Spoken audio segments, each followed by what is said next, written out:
United state 1910 में एक court case आता है। ये कोर्ट केस था इंटर स्टेट कॉमर्स कमीशन का। इस कोर्ट केस के दौरान एक एडवोकेट लुइस ब्रांडिस, जो बाद में वहाँ के सुप्रीम कोर्ट के जज बने थे, वो एक आर्गुमेंट देते हैं। कहते हैं अगर रेल रोड्स को साइंटिफिक तरीके से मैनेज किया जाए तो प्रतिदिन मिलियन डॉलर बचाए जा सकते हैं। अब ये जो साइंटिफिक मैनेजमेंट टर्म था, हमारे आज के लेक्चर के मुख्य किरदार F.W. टेलर साहब को बिल्कुल भी पसंद नहीं आया। उनके हिसाब से ये कुछ ज़्यादा ही एकेडमिक साउंड करता था। पर अगले साल 1911 में जब टेलर साहब अपना मोनोग्राफ लिखते हैं, उसे टाइटल देते हैं the principle of scientific management. इसे कहते हैं आयरनी, यानी कि विडंबना। ऐसा नहीं है कि साइंटिफिक मैनेजमेंट के जो प्रिंसिपल्स हैं उनकी शुरुआत टेलर ने ही की थी, बल्कि इससे पहले Charles Babbage, Henry R Towne, Frederick Halsey, Henry Metcalfe, इन सभी ने साइंटिफिक मैनेजमेंट के बारे में अपनी अपनी मेथड्स और टेक्निक्स के बारे में बताया था। और उनके बाद भी कई थिंकर्स ने अपने अपने मत साइंटिफिक मैनेजमेंट से रिलेटेड दिए थे और कुछ टेक्निक को इस्टेब्लिश करने का प्रयास किया था, जिनमें से मुख्य नाम आता है H. L Gantt, H. Emerson, F.V. Gilbreth, L.M. Gilbreth, C.G. Barth, S.C. Thomson, M.L. Cooke और H.K. हैथवे। इन सभी ने साइंटिफिक मैनेजमेंट के बारे में इम्पोर्टेंट कंट्रीब्यूशन दिए हैं। फिर भी साइंटिफिक मैनेजमेंट के फादर के रूप में F.W. टेलर को ही जाना जाता है। अब इसके पीछे कारण है। उन्होंने जो काम किया था वो ऑर्गेनाइजेशनल एफिशिएंसी को बढ़ाने के लिए था, साथ ही प्रोडक्शन के कॉस्ट को कम रखने का जो प्रयास किया, जिनमें वो सफल भी रहे और इससे उन्हें पॉपुलैरिटी भी मिली। 1880 में टेलर साहब ने पूरी पब्लिक का ध्यान खींचा और ये वो समय था जब उन्होंने बेथलेहम स्टील वर्क्स में काम करते हुए कोयले को शॉवेल करने वाले जो वर्कर थे, उनकी जो संख्या थी उसे घटाकर 500 से 140 कर दिया, वो भी प्रोडक्शन को बिना कम किए हुए। और ये अचीवमेंट थी उस टाइम के लिए। किसी भी थिंकर को जानने से पहले हमें इस बात को ज़रूर जानना चाहिए कि उनका जो लाइफ का एक्सपीरियंस था वो किस जियोग्राफी में था, किस इकोनॉमिकल कंडीशन में था। ये उनके विचारों को समझने में हमारी सहायता करती है। तो हम टेलर साहब के लाइफ के बारे में थोड़ा बहुत जानेंगे। F.W. टेलर का जन्म होता है 20 मार्च 1856 में जर्मन टाउन पेंसिल्वेनिया, ये USA में है। 2 साल तक वो फ्रांस और जर्मनी में पढ़ाई करते हैं। 1872 में फिलिप्स एक्स्टर एकेडमी को वो ज्वाइन करते हैं। हालांकि उन्होंने हार्वर्ड लॉ स्कूल का जो एंट्रेंस एग्ज़ाम था वो पास किया था, लेकिन वो उसे कंटिन्यू नहीं कर पाए।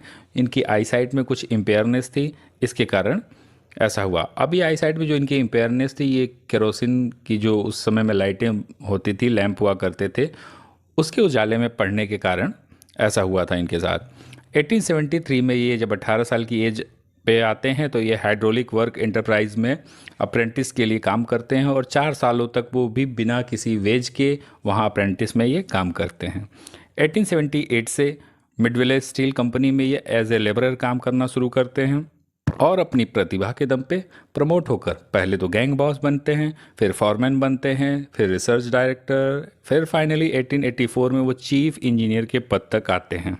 स्टेवन इंस्टीट्यूट से ये मैकेनिकल इंजीनियरिंग की डिग्री लेते हैं, वो भी नाइट स्टडी और कॉरेस्पॉन्डेंस कोर्स के माध्यम से, जो कि उस समय में बिल्कुल अनयूजुअल था। आमतौर पर लोग जाकर ही पढ़ना पसंद करते हैं और इंजीनियरिंग जैसे सब्जेक्ट्स को कॉरेस्पॉन्डेंस से पढ़ना काफ़ी कठिन भी होता है। 1890 में वे जनरल मैनेजर बनते हैं एक मैन्युफैक्चरिंग इन्वेस्टमेंट कंपनी में और 1893 में एक कंसल्टेंसी एजेंसी शुरू करते हैं। 1898 में बेंथलेहम स्टील को ज्वाइन करते हैं और हाई स्पीड स्टील को डेवलप करते हैं और इसी बात के लिए इन्हें गोल्ड मेडल मिला था। F.W. टेलर साहब as a professor Tuck school of business में भी काम करते हैं। इसे सन 1900 में फाउंड किया गया था। बाद में वो American Society of mechanical engineer के 1906 से लेकर 1907 के दौरान प्रेसिडेंट भी रहते हैं। अपने कार्यकाल में अपने अनुभवों के आधार पर ये कई सारे पेपर्स पब्लिश करते हैं, जिनके बारे में हम आगे पढ़ेंगे।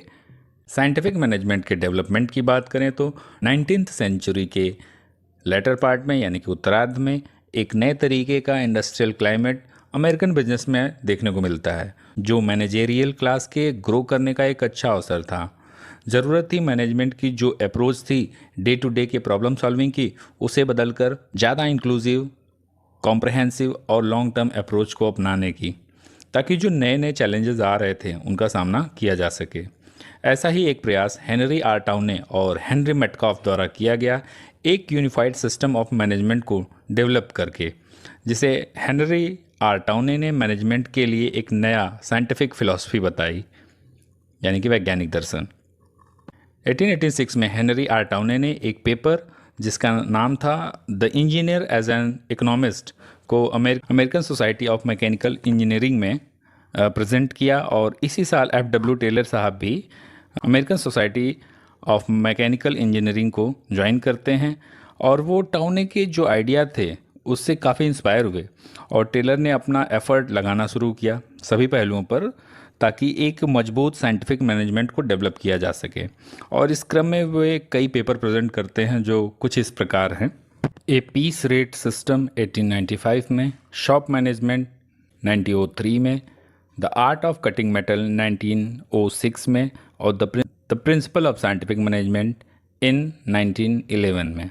एफ.डब्ल्यू. टेलर साहब का जो पहला पेपर था जो वेज एडमिनिस्ट्रेशन की बात करता था, काफ़ी आउटस्टैंडिंग था। उन्होंने एक नया सिस्टम बताया जो मेनली 3 बातों को ध्यान में रखता है।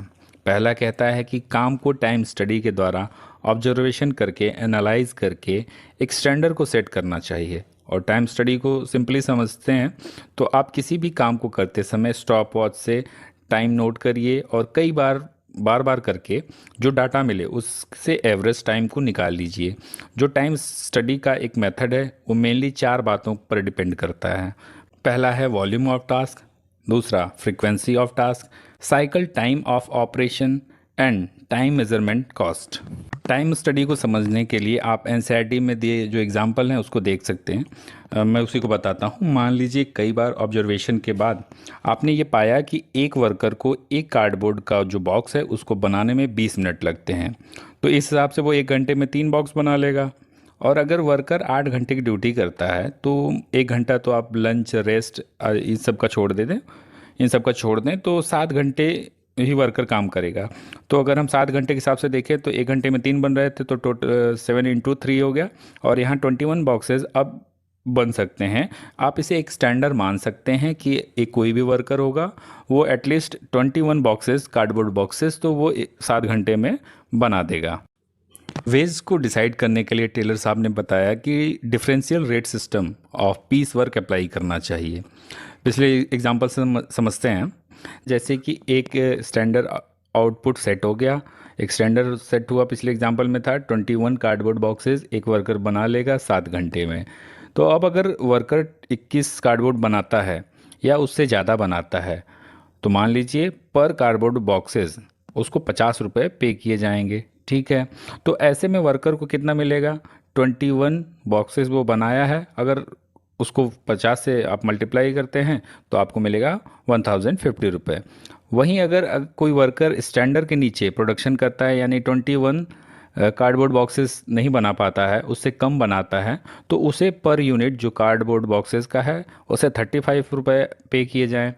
अब अगर कोई वर्कर 18 कार्डबोर्ड बॉक्सेस बना देता है तो इसको जो पे दिया जाएगा वो 18 × 35 किया जाएगा, जो कि आएगा 630 रुपये। तो अब ऐसे में जो स्टैंडर्ड को अचीव करेगा उन्हें ज़्यादा वेजेस मिलेंगे, और साथ ही जो कंपनी का प्रोडक्शन भी बढ़ जाएगा। डिफ्रेंशिएटेड रेट रखेंगे तो मोटिवेशन भी आएगा वर्कर्स में कि अगर वो 21 अचीव करते हैं तो उन्हें ज़्यादा पे मिलेगा, और कम करते हैं तो उन्हें यूनिट जो उन्हें वेज मिलेगा वो कम मिलेगा। तो यहाँ दोनों का फ़ायदा हो रहा था, कंपनी का भी और साथ ही साथ वर्कर का भी। उन्होंने अपने दूसरे पेपर शॉप मैनेजमेंट में उन्होंने फिलॉसफी ऑफ मैनेजमेंट की बात करी और बताया कि मैनेजमेंट का जो उद्देश्य है वो होना चाहिए कि हाई वेज वो पे करें और जो पर यूनिट कॉस्ट है उसको लो रख पाएँ। अब इससे क्या होगा कि इंडस्ट्रियल एफिशिएंसी बढ़ती जाएगी। साथ ही उन्होंने ज़्यादा एम्फेसाइज़ किया कि जो मैनेजमेंट है, जो उसकी प्रॉब्लम्स हैं उन्हें सॉल्व करने के लिए साइंटिफिक मेथड, रिसर्च और एक्सपेरिमेंट का यूज़ किया जाए। एक स्टैंडर्ड वर्किंग कंडीशन देनी चाहिए वर्कर को, और उनके काम का बंटवारा साइंटिफिक क्राइटेरिया के बेस पर ही करना चाहिए। वर्कर को एक फॉर्मल ट्रेनिंग देनी चाहिए, और साथ ही इंश्योर करना चाहिए कि एक फ्रेंडली कॉपरेशन हो किसके बीच में, वर्कर्स और मैनेजमेंट के बीच में। जो मैनेजर्स का अथॉरिटेरियन एटीट्यूड हुआ करता था, उसे बदलकर एक ब्रॉडर न्यू अप्रोच की ज़रूरत थी जो शामिल करता है प्लानिंग को, ऑर्गेनाइजेशन को, कंट्रोलिंग को, इन सब को। और जो तीसरी बात उन्होंने कही कि जो काम करने वाला वर्कर है उसे पे किया जाना चाहिए, बजाय उसकी पोजीशन कुछ भी हो। तो ले देकर ये तीन बातें हो गई। पहले उन्होंने कहा कि वेज डिसाइड करने के लिए एक स्टैंडर्ड सेट करना चाहिए। फिर दूसरी बात उन्होंने कही differentiate rate system of peace work apply करना चाहिए। और तीसरी बात उन्होंने कहा वर्कर को पे कीजिए, उसकी पोजीशन को नहीं। अपने दूसरे पेपर सॉफ्ट मैनेजमेंट में उन्होंने फिलॉसफी ऑफ मैनेजमेंट की बात करी और बताया कि मैनेजमेंट का उद्देश्य ऐसा होना चाहिए कि वर्कर्स को हाई वेज पे किए जाएं और जो पर यूनिट प्रोडक्शन कॉस्ट है उसे लो रखा जाए ताकि इंडस्ट्रियल एफिशिएंसी बढ़ती जाए। साथ ही उन्होंने एम्फेसाइज किया कि मैनेजमेंट की जो प्रॉब्लम्स हैं उन्हें सॉल्व करने के लिए साइंटिफिक मेथड, रिसर्च और एक्सपेरिमेंट का प्रयोग करना चाहिए। एक स्टैंडर्ड वर्किंग कंडीशन देनी चाहिए वर्कर्स को और उनके काम का बंटवारा साइंटिफिक क्राइटेरिया के बेस पर करना चाहिए। वर्कर को फॉर्मल ट्रेनिंग देनी चाहिए। साथ ही इंश्योर करना चाहिए एक फ्रेंडली कोऑपरेशन वर्कर्स और मैनेजमेंट के बीच में। जो अथॉरिटेरियन एटीट्यूड था मैनेजर्स का, उसे बदलकर एक ब्रॉडर न्यू अप्रोच की ज़रूरत होती है जो शामिल करता है प्लानिंग, ऑर्गेनाइजिंग और कंट्रोलिंग, इन सब मैनेजमेंट से रिलेटेड पहलुओं को। उन्होंने मिडविले स्टील कंपनी में सीरियस ऑब्जर्वेशन किया, फैक्ट्री के ऑपरेशन से रिलेटेड, और कुछ डिफेक्ट्स को आइडेंटिफाई किया जिसमें कुछ इस प्रकार थे। मैनेजमेंट के पास कोई क्लियर अंडरस्टैंडिंग नहीं थी वर्कर मैनेजमेंट के बारे में। काम के लिए कोई इफ़ेक्टिव स्टैंडर्ड भी नहीं था। कंपनी का आउटपुट रिस्ट्रिक्ट था सोल्जरिंग के कारण। सोल्जरिंग का मतलब होता है काम चोरी। इसके बारे में, सोल्जरिंग के बारे में इसी लेक्चर में हम थोड़ा डिस्कशन आगे करेंगे। फ़िलहाल के लिए हम उन डिफेक्ट्स को मेंशन करते हैं। मैनेजमेंट के पास कोई प्रॉपर इंसेंटिव भी नहीं हुआ करता था वर्कर्स के लिए जिससे ये सोल्जरिंग को काउंटर किया जा सके। कोई तरीका नहीं था मैनेजमेंट के पास। मैनेजमेंट के जो ज़्यादातर डिसीजन थे अनसाइंटिफिक थे और बेस्ड थे या तो कोई पास्ट एक्सपीरियंस पे या तो रूल ऑफ थंब यानी कि कोई प्रचलित प्रणाली थी उसी के हिसाब से, या तो हंच या तो इंट्यूशन पे। हंच का मतलब होता है कि जब आपके पास कोई फैक्ट या ऐसा कुछ नॉलेज ना हो, कोई इमोशन के बेस पे आप फैसला ले रहे हो, उस तरीके के मैनेजमेंट फैसले लेता था। मैनेजमेंट के पास डिपार्टमेंट के बीच में डिवीज़न ऑफ वर्क कैसे हो इससे रिलेटेड कोई स्टडी नहीं थी। और जो वर्कर का प्लेसमेंट था वो भी बिना वर्कर के इंटरेस्ट, एबिलिटी या फिर एप्टीट्यूड को नज़रअंदाज करके बिल्कुल किया गया था। कोई ध्यान नहीं दिया गया था वर्कर्स के बारे में। साथ ही टेलर साहब को एक कड़वा अनुभव हुआ लेबर और मैनेजमेंट के कॉन्फ्लिक्ट का, जिसमें पर्टिकुलरली जो फोरमैन थे और जो वर्कर थे उनके बीच में हमेशा कुछ न कुछ कॉन्फ्लिक्ट बना ही रहता था। उन्होंने इसे परसुएशन से रिजॉल्व करने की कोशिश की, फिर भी वो फेल रहे। इवन उन्होंने कोशिश करी कि फोर्सफुली भी इसे थोड़ा सा सही किया जाए, फिर भी वो फेल हुए। अब उन्हें इस बात का एहसास हो गया कि एक नया तरीका ढूंढना पड़ेगा, एक साइंस ऑफ वर्क को डेवलप करना होगा। मैनेजमेंट और वर्कर के जो कॉन्फ्लिक्ट थे इनको काउंटर करने के लिए नया तरीका। और लगभग 2 डिकेड यानी लगभग 20 साल से भी ज़्यादा तक वो क्या करते रहे, एक्सपेरिमेंट करते रहे। उन्होंने कई machine, tools, metals, material in सब पे प्रयोग किए। और इसी दौरान मिडविले और बेथलेहम स्टील कंपनी ने हाई स्टील की जो डिस्कवरी की थी उससे आर्ट ऑफ कटिंग मेथड जो थी उसमें एक रिवोल्यूशनरी चेंज आ गया और ये काफ़ी इंपॉर्टेंट डिस्कवरी भी रही। 1906 के दौरान जब टेलर साहब American Society of Mechanical engineering के प्रेसिडेंशियल एड्रेस कर रहे थे तो उन्होंने अपना जो पेपर था the art of cutting metal का उसको पब्लिश किया। और ये बिल्कुल रिमार्केबल पेपर था। ये ऐसा पेपर था कि इसमें लगभग 30 से 50 हज़ार रिकॉर्डेड एक्सपेरिमेंट के बेस पे लगभग 26 सालों में 26 ईयर्स में $2 लाख के खर्च के बाद तैयार किया हुआ था। ये पेपर मेनली बात करता था कौन सा टूल यूज़ करना चाहिए कटिंग के लिए और कटिंग की स्पीड क्या होनी चाहिए। ये इन सब बातों से ये पेपर डील करता था। शॉप मैनेजमेंट के दौरान जो सिस्टम वो डेवलप कर रहे थे उस दौरान उन्होंने सोचा कि क्या अगर एक कंट्रोल कंडीशन में और एक स्पेसिफाइड प्रोसेस, स्पेसिफाइड मटेरियल और स्पेसिफाइड मेथड अवेलेबल कराया जाए तो क्या एक व्यक्ति या फिर एक मशीन कितने लंबे समय तक काम कर पाएंगे। इसके लिए उन्होंने साइंटिफिक तरीके का इस्तेमाल किया, ना कि स्टॉप वॉच के ट्रेडिशनल यूज़ को। उन्होंने साइंटिफिक सिलेक्शन की भी बात करी और बताया कि right person for the right job होना चाहिए। वो भी जो आप डिसाइड करें तो एक इनिशियल क्वालिफिकेशन आप वर्कर्स का देखें और उनके पोटेंशियल का अंदाज़ा लगाएं, और इसके बाद जो वर्कर्स हैं उनको सही स्थान पर प्लेस किया जाए। साइंटिफिक सिलेक्शन के बाद उन्होंने वर्कर के सुपरविजन रिलेटेड एक साउंड पर्सनल मैनेजमेंट की बात की। टाइम और मोशन स्टडी के माध्यम से शॉप मैनेजमेंट रिलेटेड कई कोऑर्डिनेटेड सिस्टम डेवलप किए, और सही मायने में यहीं से शुरू होता है साइंटिफिक मैनेजमेंट। टेलर के अनुसार मैनेजमेंट की मूल बात है कि एम्प्लॉयर यानी कि जो नियोक्ता है उसकी प्रॉस्पर्टी उससे जुड़ी रहती है। Maximum prosperity of each employ इनसे भी जुड़ी रहती है। अगर देखिए जो एम्प्लॉयर है अगर वो प्रॉस्परस होता है तो साथ ही साथ वर्कर्स भी, जो एम्प्लॉय वहाँ काम करते हैं, उनमें भी प्रॉस्पेरिटी आती है। इनकी फिलॉसफी है कि एम्प्लॉयर, वर्कर और कंज्यूमर में कोई इनहेरेंट कॉन्फ्लिक्ट नहीं है, मतलब कि बहुत पैदाइशी नहीं है। टेलर का सीधा सा कंसर्न था प्रोडक्टिविटी से। अगर हायर प्रोडक्टिविटी है तो सबको फ़ायदा मिलेगा, वर्कर को हाई वेज के रूप में मिलेगा, कंज्यूमर को लो प्राइस रेट में प्रोडक्ट, और मैनेजमेंट को प्रॉफिट होगा। टेलर ने ऐसा ऑब्जर्व किया कि मैनेजमेंट अपना ज़्यादा काम शिफ्ट कर देता है वर्कर्स को और खुद बहुत माइनर रिस्पॉन्सिबिलिटी रखते थे। टेलर ने एडवाइस किया कि मैनेजमेंट को रिस्पॉन्सिबिलिटी लेनी चाहिए, स्टैंडर्ड डिटरमाइन करने चाहिए, प्लानिंग, ऑर्गेनाइजेशन और कंट्रोलिंग और इंसेंटिव स्कीम को बार बार बनाने में मैनेजमेंट का रोल होना चाहिए। टेलर साहब का ऐसा विश्वास था कि अगर इंडस्ट्रियल मैनेजमेंट को अच्छा करना है, जो प्रोडक्शन है उसको उसका रिज़ल्ट बेहतर करना है, तो पार्टनरशिप जो हो रही है एक ट्रेंड स्टाफ के बीच में, क्वालिफाइड मैनेजमेंट के बीच में, वर्कर्स के बीच में, उनका अच्छा होना ज़रूरी है। अगर ऐसा नहीं होता है तो इंडस्ट्रियल प्रोडक्शन कम हो सकता है। अपने कई एक्सपेरिमेंट्स के दौरान टेलर साहब ने एक फिनोमेनन को नोटिस किया। इस फिनोमेनन को उन्होंने सोल्जरिंग का नाम दिया। सोल्जरिंग को आप ऐसे समझ सकते हैं कि जैसे आपके देश का कोई सोल्जर है, वो आपके देश के जो दुश्मन है, एनिमी हैं, उनको रिस्ट्रिक्ट कर देता है देश में आने से।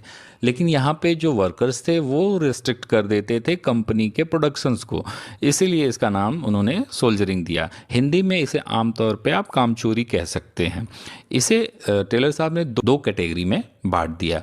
एक थी नेचुरल सोल्जरिंग, दूसरी थी सिस्टमैटिक सोल्जरिंग। जो नेचुरल सोल्जरिंग थी उसमें व्यक्ति अपने निजी कारणों से, पर्सनल रीजंस की वजह से ऐसा करता था कि प्रोडक्शन कम हो जाए, जैसे कि आराम करने की आदत है, काम करने का मन नहीं कर रहा है, लेज़ी है, शाई है या फिर इनकेपेबल है। इन सब कारणों को उन्होंने नेचुरल सोल्जरिंग के फिनोमेनन में कैटेगराइज किया। फिर जो दूसरी कैटेगरी थी सिस्टमैटिक सोल्जरिंग, इसमें वो जानबूझ करके सारे एम्प्लॉय मिल के यूनियन बना करके कंपनी का प्रोडक्शन एक समझ लिए कार्टेल बना करके रेस्ट्रिक्ट कर देते। बहुत सारे सोशल रीज़न है। अगर कोई व्यक्ति वहाँ पे करना भी चाहेगा वर्कर कि मैं ज़्यादा प्रोडक्शन कर लूँ, तो बाकी जो अदर वर्कर्स होंगे तो वो उसको रोक लेंगे, जैसे कि होता है आमतौर में। आखिर ये सोल्जरिंग की जो फिनोमेनन है इसे क्यों करते थे वर्कर जानबूझ करके, इसका कुछ कारण तो टेलर साहब ने बताया है। पर उन्होंने एक बात कही थी कि जो नेचुरल टाइप की सोल्जरिंग है उसे तो आप थ्रेट दे करके, परसुएट करके आप इसे करेक्ट कर सकते हो, लेकिन जो दूसरी थी सिस्टमैटिक सोल्जरिंग, ये थोड़ी ज़्यादा प्रॉब्लमेटिक थी। इसको करेक्शन के लिए उन्होंने पहले उनके कारणों को बताया। तो जो कारण उन्होंने बताया कि सोल्जरिंग का, वो इस प्रकार थे कि जो वर्कर्स थे उनको वेजेस उनके अटेंडेंस के हिसाब से मिलते थे, उनके लिए कोई इंसेंटिव नहीं था। और जब इंसेंटिव नहीं था तो वो चाहते थे कि मान लीजिए 100 यूनिट का काम होना है, तो वो चाहते थे कि पर डे 10 यूनिट का प्रोडक्शन का जो टारगेट रहता है, तो वो जानबूझ करके अगर वो 10 में करेंगे तो 10 दिन में काम ख़त्म हो जाएगा। लेकिन अगर वो प्रोडक्शन को घटा करके 8 कर देते हैं तो उन्हें ज़्यादा दिन तक काम करने को मिलेगा और अटेंडेंस ज़्यादा मिलेगी और उन्हें ज़्यादा वेजेस मिलेंगे। तो एक कारण तो ये था। दूसरा कारण एक उन्होंने बताया कि जो वर्कर थे वो ऐसा मानते थे कि अगर वो हाई पेस पे काम करेंगे, ज़्यादा प्रोडक्शन होगा, तो जो एम्प्लॉयज़ हैं, वर्कर्स हैं, उनकी संख्या घटा दी जाएगी, तो एलिमिनेशन ना हो वर्कर्स का, एक्स्ट्रा वर्कर्स का, इसलिए वो सोल्जरिंग की प्रैक्टिस किया करते थे। साथ ही एक तीसरा कारण ये भी था कि वो अगर हाई पेस पे काम करते हैं तो कहीं ना कहीं वो एक स्टैंडर्ड की तरह सेट हो जाएगा अगर, तो फिर बार बार मैनेजमेंट उनसे ये उम्मीद करेगा कि आप उसी स्टैंडर्ड पे प्रोडक्शन किया कीजिए। तो वो इस बात को इंश्योर करते थे कि जो हाई पेस पे उनकी जो फुल कैपेसिटी है उसको स्टैंडर्ड ना माना जाए, वो उसके नीचे ही काम किया करते थे। और एक कारण ये भी था कि जो वर्कर है वो अपना ज़्यादातर टाइम एफर्ट जो है रूल ऑफ थंब के तरीके से काम करने में, यानी अनसाइंटिफिक मेथड से जो काम कर रहे थे उसमें वो गुजार देते थे। रूल ऑफ थंब का सिंपल सा मतलब है कि जो पुरानी प्रचलित या व्यवहारिक टेक्निक है उसी को वो इस्तेमाल करते थे, कोई नए चेंजेस लाने की और एफिशिएंट तरीका लाने का प्रयास नहीं करते थे। अब यहाँ जो मैनेजमेंट था वो एफिशिएंटली काम नहीं कर रहा था, वो अपनी रिस्पॉन्सिबिलिटी को अच्छे से पूरा नहीं कर रहा था, तो ये भी एक कारण बनता था सोल्जरिंग के लिए।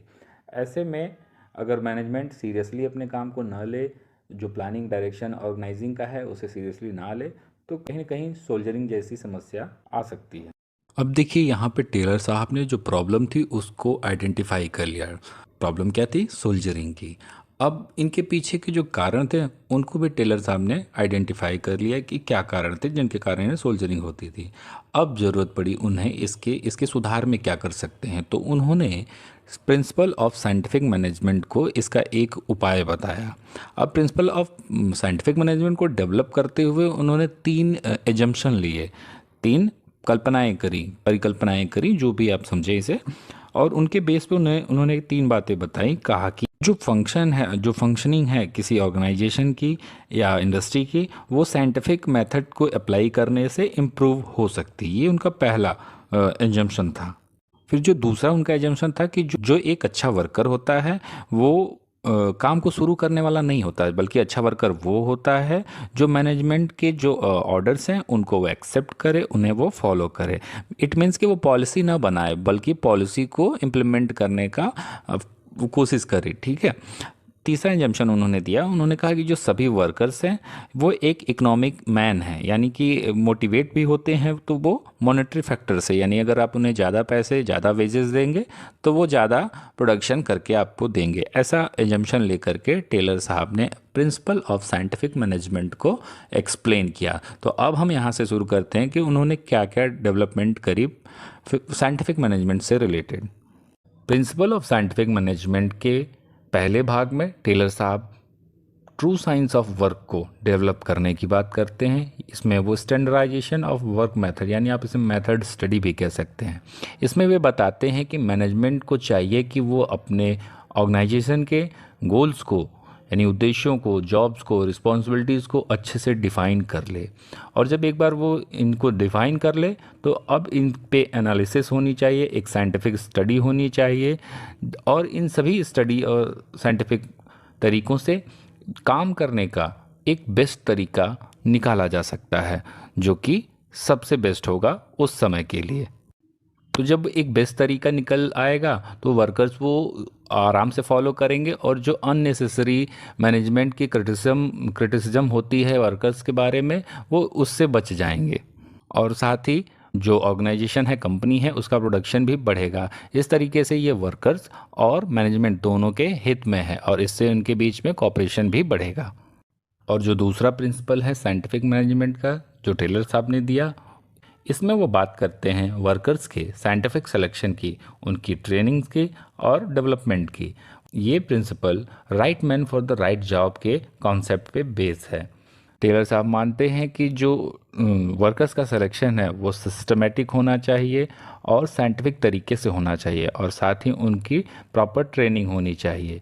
ऐसा ना हो कि वो एक बार रिक्रूट हो जाएं और उसके बाद अपनी मर्ज़ी से काम चुन लें। तो ऐसा ना करते हुए उन्हें प्रॉपर ट्रेनिंग दे करके right man for the right job के स्थान पे ले जाना चाहिए। अब जब वो वर्कर्स को आप एक बार रिक्रूट कर लें तो ये भी इंश्योर करें कि जो नए मेथड्स हैं, जो काम करने की तकनीकें हैं, उनको वर्कर्स विलिंगली अपनी इच्छा से अडॉप्ट कर ले, जिससे प्रोडक्शन अच्छा हो सके। अब यहाँ जो आपने 2 प्रिंसिपल पढ़ लिए हैं, यानी कि साइंस ऑफ वर्क और जो साइंटिफिकली सिलेक्टेड और ट्रेंड पर्सन हुआ करते थे, जब ये दोनों प्रिंसिपल साथ में आप लेके आते हैं तब जा कर के काम बनता है। लेकिन यहाँ पे एक समस्या आती है।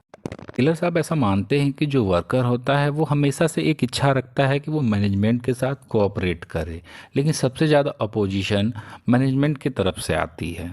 अब ऐसे में टेलर साहब कहते हैं कि कोई भी ऑर्गेनाइजेशन हो वो सक्सेसफुल नहीं हो सकता है जब तक कि हार्मोनी ना डेवलप हो जाए मैनेजमेंट और वर्कर्स के बीच में। अब ये जो हार्मोनी है इसके लिए उन्होंने एक कॉन्सेप्ट दिया मेंटल रिवॉल्यूशन का। इसमें वो बताते हैं कि जो वर्कर्स हैं और जो मैनेजमेंट है ये एक दूसरे के विरोधी नहीं हैं, जबकि अगर ये म्यूचुअल कोऑपरेशन दिखाएं प्रोडक्शन इंक्रीज होगा और ये दोनों की प्रॉस्पेरिटी के लिए फ़ायदेमंद होगा, ये दोनों के हित में होगा और दोनों ही प्रॉस्पेरिटी को अचीव करेंगे। अगर वो ऐसा मानते रहेंगे कि उनके उद्देश्य अलग अलग हैं और वो एक दूसरे के म्यूचुअली बेनिफिट नहीं कर सकते तो यहाँ समस्या आएगी, और इसी को हटाने के लिए मेंटल रिवोल्यूशन टर्म को उन्होंने मतलब डिमांड करी और बताया कि भाई आप म्यूचुअली एक दूसरे को कोऑपरेट करें और जो प्रॉस्पेरिटी है प्रोडक्शन है उसको बढ़ा सकते हैं। अब यहाँ देखिए, आपने साइंस ऑफ वर्क डेवलप कर लिया, आपने साइंटिफिकली तरीके से वर्कर्स को भी अपॉइंट कर लिया, उनकी ट्रेनिंग भी करा दी और आप में हार्मोनी भी डेवलप हो गई है। आप मेंटल रिवॉल्यूशन को अचीव कर चुके हैं, हार्मोनी डेवलप हो चुकी है, म्यूचुअल प्रॉस्पेरिटी की बात हो चुकी है। तो अब जो चौथा प्रिंसिपल यहाँ पे आता है कि इक्वल डिवीज़न ऑफ वर्क हो और उसके साथ साथ रिस्पॉन्सिबिलिटी भी हो मैनेजमेंट की और वर्कर्स की। अब इक्वल डिवीज़न का मतलब है कि जैसे कि पहले हुआ करता था कि जो मैनेजमेंट है, मैनेजर्स थे, वो अपना बर्डन शिफ्ट कर देते थे वर्कर्स पे, पर अब यहाँ पे उन्हें बात करते हैं कि ऐसा करने की ज़रूरत नहीं है, आप इक्वली डिवाइड करिए वर्क को वर्कर्स और मैनेजमेंट के बीच में, ताकि कोई इस बात से कहीं ज़्यादा ओवरबर्डन ना हो सके। F.W. टेलर साहब के ये जो पीछे हमने 4 प्रिंसिपल पढ़े हैं, इन्हीं को चारों को कलेक्टिवली हम प्रिंसिपल ऑफ साइंटिफिक मैनेजमेंट कहते हैं। लेकिन आप कुछ बुक्स में देखेंगे एनसीईआरटी या कुछ अन्य में, तो आप पाएंगे कि इसे समराइज करते हुए 5 पॉइंट्स में लिखा हुआ है कि ये साइंस होना चाहिए, नॉट रूल ऑफ थंब, यानी कि आपने साइंस ऑफ वर्क डेवलप किया, मेथड स्टडी से डेवलप किया, स्टैंडर्डाइजेशन किया, तो जो भी तरीका आप अपनाएं वो साइंस के बेस पे होना चाहिए। दूसरी बात, हार्मनी होनी चाहिए, डिस्कॉर्ड नहीं होना चाहिए, जो मैनेजमेंट है और जो वर्कर्स हैं उनके बीच में हार्मनी का डेवलपमेंट होना चाहिए। तीसरा है कोऑपरेशन, नॉट इंडिविजुअलिज्म, क्योंकि पीछे हमने पढ़ा है कि मेंटल रिवोल्यूशन कि हमें यहाँ इंडिविजुअल की बात नहीं करनी है, हमें मिल के काम करना है। मेंटल रिवोल्यूशन में यही बात बताई गई है कि हार्मनी डेवलप करनी है और मिल के काम करना है, कोऑपरेट करना है एक दूसरे को। चौथी बात कही गई है कि जो मैक्सिमम आउटपुट है in place of restricted output, तो ये मैक्सिमम आउटपुट जितना भी हो सके उसे दिया जाए, जिस कहने का मतलब है कि जितना आप आउटपुट प्रोडक्शन कर सकते हैं उतना कीजिए। सोल्जरिंग ना होगी तो ज़्यादा प्रॉस्पेरिटी आएगी, ज़्यादा प्रोडक्शन होगा, मैनेजमेंट भी खुश, वर्कर भी खुश। जो पांचवा है development of each to greatest of efficiency and prosperity, यानी कि यहाँ पे जो भी इंडिविजुअल वहाँ काम कर रहा हो, चाहे वो मैनेजर हो या वर्कर हो, उसका डेवलपमेंट होना चाहिए, वो उसकी एफिशिएंसी बढ़नी चाहिए, वो मैक्सिमम प्रॉस्पेरिटी को अचीव कर सके, ऐसा होना चाहिए। तो ये 5 F.W. टेलर के प्रिंसिपल को समराइज करके इस तरीके से भी कई बुक्स में बताया गया है। अब यहाँ हम बात करेंगे एलिमेंट्स ऑफ साइंटिफिक मैनेजमेंट, या आप इसे टेक्निक्स भी कह सकते हैं, techniques of scientific management. Basically F.W. Taylor साहब ने 5 टेक्निक्स के बारे में बात करी है, जिसमें कि पहला है मोशन स्टडी, दूसरा है टाइम स्टडी, तीसरा डिफरेंशियल पीस रेट प्लान, चौथा एक्सेप्शनल प्रिंसिपल और पांचवा फंक्शनल फोरमैनशिप। चलिए इनके बारे में हम डिटेल में बात करते हैं। मोशन स्टडी की टेक्निक में F.W. टेलर साहब अपने उसी कॉन्सेप्ट को साइंस ऑफ वर्क यानी कि मेथड स्टडी के माध्यम से जो best way of doing a work, यानी कि एक काम करने का जो सबसे बेस्ट तरीका है उसको ढूंढने की जो बात करते हैं, उसी को बेस बनाया जाता है। मान लीजिए किसी भी फैक्ट्री में कोई भी काम है, तो टेलर साहब का मानना है कि काम को पहले छोटे छोटी एक्टिविटीज़ में बांट देना चाहिए, और इसी एक्टिविटी को, जो छोटी छोटी एक्टिविटीज़ बांटी है, इसी को उन्होंने मोशन कहा। अब यहाँ पर जो मोशन का सीक्वेंस है कि किस सीक्वेंस में एक सेट तैयार किया जाए कि सबसे कम समय में और सबसे अच्छा काम हो जाए। आप पीछे जो एग्जाम्पल हमने डिस्कस किया है कार्डबोर्ड बनाने का, आप उसको कंसीडर कर सकते हैं। जो भी प्रोसेस एक कार्डबोर्ड को बनाने में करनी है, हम उसे छोटे छोटे स्मॉल एक्टिविटीज़ में बांट देंगे और इसे ही हम मोशन कहेंगे। और हमें एक बेस्ट सेट या सीक्वेंस तैयार करना है, जिस सीक्वेंस में कार्डबोर्ड को प्रिपेयर किया जाए उस सीक्वेंस को हमें एक सेट तैयार कर लेना है और उसी सेट को हमें बार बार फॉलो करना है। बेसिकली यहाँ पे जो मेथड है, जो स्टैंडर्ड है, उसे सेट करने की बात की जा रही है। अब इसमें ये भी कंसीडर किया जा रहा है कि कौन सा टूल्स, कौन सा इक्विपमेंट इस्तेमाल किया जाएगा, कौन सा रॉ मटेरियल इस्तेमाल किया जाएगा, किसी भी वर्कर्स के हैंड्स और बॉडी की मूवमेंट कैसी रहेगी, किस सीक्वेंस में रहेगी कि हमें कम समय में बेहतर बेस्ट तरीका मिल जाए काम करने का। इसी को ओवरऑल मिला करके मोशन स्टडी आप कह सकते हैं। अगली टेक्निक का नाम है टाइम स्टडी। बेसिकली टेलर साहब का मानना था कि किसी भी काम को करने के लिए एक स्टैंडर्ड टाइम डिसाइड होना चाहिए और इसी स्टैंडर्ड टाइम को जो डिसाइड करने का जो प्रोसीजर होता है उसी को हम कहते हैं टाइम स्टडी। टेलर साहब ने इसमें स्टॉप वॉच का इस्तेमाल किया और जो भी एक्टिविटी थी उनको एक ऐसे सीक्वेंस में लगाया कि जिससे कि वो काम कम से कम समय में पूरा हो जाए। जैसे कि हमने पीछे मोशन स्टडी में पढ़ा, मोशन का मतलब है एक्टिविटीज़ जो आप छोटे छोटे भागों में बांटते हैं। तो मोशन स्टडी में हमने जो पढ़ा उसमें किसी भी काम को करने के लिए हम उसे एक ऐसे सीक्वेंस में फिट करेंगे और एक ऐसा सेट तैयार करेंगे जिसमें कम से कम टाइम लगे, और ये बार बार हम स्टॉप वॉच से करके प्रैक्टिकल करके तब डिसाइड करेंगे। अगली टेक्निक का नाम है डिफरेंशियल पीस रेट सिस्टम।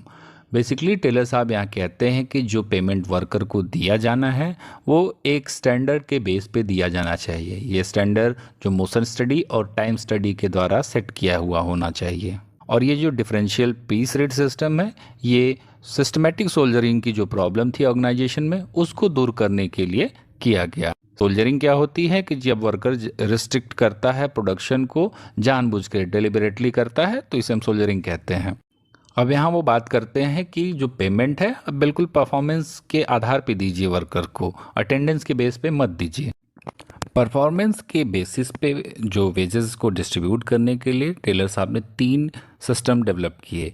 पहला है low piece rate up to standard, दूसरा large bonus at the standard, तीसरा है higher piece rate above the standard.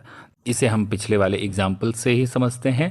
मान लीजिए अगर 21 कार्डबोर्ड बनाने का एक स्टैंडर्ड था, मान लीजिए 18 कार्डबोर्ड वो बनाता है 18, तो वो आप उसे एक उसके जो स्टैंडर्ड रेट है आप उसके हिसाब से पे करें। यानी मान लीजिए 50 रुपये स्टैंडर्ड रेट है तो आप 80 × 50 करेंगे और आपको मिलेगा 900 रुपये। तो ये पेमेंट ऐसे वर्कर को दी जाएगी जो स्टैंडर्ड को अचीव नहीं करते हैं। अब जो दूसरा सिस्टम था उसमें कि large bonus at the standard, इसमें क्या होगा कि जो वर्कर है वो स्टैंडर्ड को अचीव कर लेता है। मान लीजिए उसने 21 कार्डबोर्ड बॉक्सेस बना लिए तो उसे आप 50 रुपये का जो वेज है उस हिसाब से पेमेंट करेंगे और 1050 रुपये आपको पे करने पड़ेंगे। बट यहाँ पे आप उसे 100 रुपये का एक्स्ट्रा बोनस भी देंगे क्योंकि उसने स्टैंडर्ड को अचीव किया है। अब जो तीसरा सिस्टम था highest piece rate above the standard, तो इस केस में क्या होगा कि मान लीजिए किसी वर्कर को 21 कार्डबोर्ड बनाने का स्टैंडर्ड था तो वो उसने 25 कार्डबोर्ड बॉक्सेस बना दिए। अब जो यहाँ पेमेंट की जाएगी उससे तो 50 रुपये पर कार्डबोर्ड बॉक्सेस न करके 60 रुपये पर कार्डबोर्ड बॉक्सेस किया जाएगा। तो 25 को आप मल्टीप्लाई करेंगे 60 से, आपको मिलेगा 1500 रुपये। तो उस वर्कर को 1500 रुपये का वेज दिया जाएगा। अब आप देखेंगे तो अगर स्टैंडर्ड को अचीव नहीं करता है तो पर यूनिट स्टैंडर्ड रेट उसे दिया जाता है। अगर वो स्टैंडर्ड को अचीव करता है तो उसे एक लार्ज बोनस आप देते हैं, और अगर वो स्टैंडर्ड से भी ज़्यादा प्रोडक्शन करता है तो जो पर यूनिट वेज रेट है वो बढ़ जाता है। तो इसी को कहते हैं डिफरेंशियल पीस रेट सिस्टम। अगली टेक्निक है एक्सेप्शन प्रिंसिपल की। इस टेक्निक में टेलर साहब बताते हैं कि जो मैनेजर है उसे हर मामले में इंडल्ज नहीं होना चाहिए, उसे सिर्फ इंटरेस्टेड होना चाहिए एक्सेप्शनल केसेस में। अभी एक्सेप्शनल केसेस होते क्या हैं कि अगर वर्कर कोई स्टैंडर्ड परफॉर्मेंस दे रहा है, यानी जैसे पिछले कार्डबोर्ड वाले एग्जांपल को देखते हैं, अगर 21 कार्डबोर्ड बॉक्सेस अगर कोई वर्कर बना रहा है तो उस पर ध्यान देने की ज़रूरत नहीं है। अगर उससे कम जो होते हैं, जो स्टैंडर्ड को अचीव नहीं कर पाते हैं, तो वो हो गया एक्सेप्शनल केस। और अगर वो स्टैंडर्ड से ज़्यादा हायर प्रोडक्शन करता है तो भी ये हो गया स्टैंडर्ड केस। यानी कि मैनेजर्स को चाहिए कि वो ऐसे वर्कर्स को टारगेट करे जो अनेबल हैं टारगेट को पूरा करने में, और या फिर जो टारगेट से एक्सीड कर जा रहे हैं ऐसे वर्कर्स को ध्यान देना चाहिए, बाकी मामलों में बीच में नहीं पड़ना चाहिए। अब जो स्टैंडर्ड को अचीव नहीं करता वहाँ पेनल्टी लगाने की ज़रूरत है, और अगर कोई ज़्यादा प्रोडक्शन करता है, एक्सीड करता है, तो उसे रिवॉर्ड देने की बात कहते हैं। अगली टेक्निक है फंक्शनल फोरमैनशिप की। फोरमैन का मतलब होता है सुपरवाइजर, और फंक्शनल फोरमैन का मतलब कोई स्पेशलाइज सुपरवाइजर। ठीक है, यहाँ कहते हैं टेलर साहब कि जो एक वर्कर होता है उसे सुपरवाइज किया जाना चाहिए कम से कम 8 फंक्शनल फोरमैन के द्वारा। एक वर्कर को सिर्फ एक बॉस से ऑर्डर मिलना चाहिए। ये जो यूनिटी ऑफ कमांड का कॉन्सेप्ट है, टेलर इसको रिजेक्ट करते हैं और बताते हैं कि ये जो कम से कम 8 स्पेशलाइज्ड सुपरवाइजर मीन्स यानी कि 8 फंक्शनल फोरमैन के द्वारा किसी भी वर्कर को सुपरवाइज किया जाना चाहिए। अब ये जो 8 फंक्शनल फोरमैन थे, इनमें से 4 को टेलर साहब ने प्लानिंग के लिए रिस्पॉन्सिबिलिटी दी, और साथ ही जो बाकी के 4 थे उन्हें एग्जीक्यूशन की रिस्पॉन्सिबिलिटी दी। यानी कि 4 सुपरवाइज़र जो होंगे वो प्लानिंग को डिसाइड करेंगे और उसको सुपरवाइज करेंगे, और बाकी के जो 4 होंगे वो उस प्लानिंग को एग्जीक्यूट करने की कोशिश करेंगे और उसको सुपरवाइज करते रहेंगे। अब यहाँ आगे प्लानिंग के लिए जो फंक्शनल फोरमैन को बताया टेलर साहब ने, उनमें पहला है वर्क एंड रूट क्लर्क, दूसरा है इंस्ट्रक्शन कार्ड क्लर्क, तीसरा है टाइम एंड कॉस्ट क्लर्क, और चौथा है शॉप डिसिप्लिनेरियन। इसके अलावा एग्जीक्यूशन के लिए जो रिस्पॉन्सिबल फंक्शनल फोरमैन थे उनमें हैं gang boss, speed boss, inspector, repair boss. तो इस तरीके से टेलर साहब कहते हैं कि एटलीस्ट एक वर्कर को 8 लोगों के द्वारा या 8 फंक्शनल फोरमैन के द्वारा सुपरवाइज किया जाना चाहिए। फंक्शनल फोरमैन की बात करते हुए टेलर साहब 9 ऐसी क्वालिटीज़ को डिस्कस करते हैं जो एक अच्छे फोरमैन के लिए ज़रूरी है। पहला वो बताते हैं कि एजुकेशन का लेवल अच्छा होना चाहिए एक फोरमैन का। दूसरा, जो उसकी स्पेशल और टेक्निकल नॉलेज है वो भी अच्छी होनी चाहिए। तीसरा, वो बताते हैं कि मैनुअल डेक्सटरिटी और स्ट्रेंथ होनी चाहिए। डेक्सटरिटी का मतलब है कि निपुणता होता है, तो वो जो फंक्शनल फोरमैन है वो इतना निपुण होना चाहिए अपने काम में, और स्ट्रेंथ उसके पास अच्छी होनी चाहिए। चौथा कहते हैं टैक्टफुल होना चाहिए, कि मतलब डिप्लोमेसी से बात करनी चाहिए उसे। पांचवा, एनर्जी। छठवां, ग्रीड की बात करते हैं, मतलब कि वो उसने अगर डिसाइड कर लिया कि किसी काम को करना है तो बस करना है, कुछ इस तरीके का एटीट्यूड। सातवां, ऑनेस्टी। आठवां, जजमेंट, और यानी उसका अच्छा जजमेंट होना चाहिए। और नौवां, एक अच्छी पर्सनैलिटी के साथ गुड हेल्थ भी होनी चाहिए। अब हम बात करेंगे कि जो principle of scientific management Taylor साहब ने दिया, तो इसका इम्पैक्ट क्या हुआ। तो देखिए, इम्पैक्ट तो क्या है कि इफ़ेक्टिव यूज़ होने लगा लेबर्स का और मटेरियल्स का, और जो मैनेजेरियल कैपेबिलिटी थी वो भी इन्हेंस होने लगी। वर्कर्स और मैनेजमेंट के बीच में हार्मोनी डेवलप होने लगी, कोऑपरेशन बढ़ने लगा। साथ ही इस बात पे फोकस होने लगा कि जो वेस्ट है उनका एलिमिनेशन कर दिया जाए, चाहे वो वेस्ट स्किल से रिलेटेड हो या टाइम से रिलेटेड हो या किसी मटेरियल से रिलेटेड हो, कोई भी एफर्ट हो, उन सब में जो भी वेस्टेज ऑफ टाइम है जो भी है उसे एलिमिनेट करने पे फोकस किया जाने लगा। ये कुछ इम्पॉर्टेंट इम्पैक्ट थे जो इमीडिएट आप कह सकते हैं। और इसके अलावा जब आप जानते हैं कि कोई भी थ्योरी आती है तो कुछ उसके क्रिटिसिज्म भी होते हैं, तो हम आगे बात करते हैं क्रिटिसिज्म की। जो पहला क्रिटिसिज्म है उसमें बताया जाता है कि जो प्रिंसिपल ऑफ साइंटिफिक मैनेजमेंट की टेलर साहब की थ्योरी है वो एक पार्शियल थ्योरी है किसी भी ऑर्गेनाइजेशन के लिए। ऐसा इसलिए कहा गया क्योंकि जो F.W. टेलर साहब की जो प्रिंसिपल्स हैं वो लोअर लेवल पे ज़्यादा काम करते दिखाई देते हैं, यानी कि मिडिल लेवल या हायर लेवल पे उतने इफेक्टिव या फिर उनके बारे में वो बताते ही नहीं हैं। तो ज़्यादातर उनका फोकस लोअर लेवल पे था, इसलिए इसे पार्शियल थ्योरी ऑफ ऑर्गेनाइजेशन के नाम से क्रिटिसाइज़ किया जाता है। दूसरा जो क्रिटिसिज्म हुआ उसमें बताया गया कि इसे मैकेनिस्टिक थ्योरी बताया गया। इस क्रिटिसिज्म में ये बात करी गई कि यहाँ टेलर साहब ने वर्कर्स को एज ए मशीन ट्रीट किया है और जो उनके ह्यूमन साइड है उनको बिल्कुल नेग्लेक्ट कर दिया है। साथ ही जो मोनिस्टिक थ्योरी ऑफ मोटिवेशन की बात उन्होंने करी, यानी जिसमें उन्होंने बताया कि जो वर्कर है या पर्सन है वो एक इकोनॉमिकल मैन के कॉन्सेप्ट पे डील करता है, यानी कि कोई भी वर्कर तब ज़्यादा मोटिवेट होता है जब उसे वेजेस ज़्यादा मिलते हैं। तो यहाँ इस बात को लेकर के क्रिटिसाइज़ किया गया कि जो ह्यूमन मोटिवेशन है उसको कुछ ओवर सिंप्लीफाइड कर दिया, क्योंकि कई ऐसे और भी फैक्टर होते हैं जिससे ह्यूमन मोटिवेट होते हैं, जैसे कि अच्छी वर्किंग कंडीशन होना, अच्छा कोऑपरेशन होना, बहुत सारी ऐसी चीज़ हैं जो ह्यूमन साइड में आती हैं और उससे एक वर्कर मोटिवेट होता है। मार्च और साइमन तो इसके क्रिटिसिज्म करते हुए कहते हैं कि किसी भी वर्कर के ओवरऑल डेवलपमेंट की बात नहीं करती, सिर्फ फिजियोलॉजिकल डेवलपमेंट की बात करती है।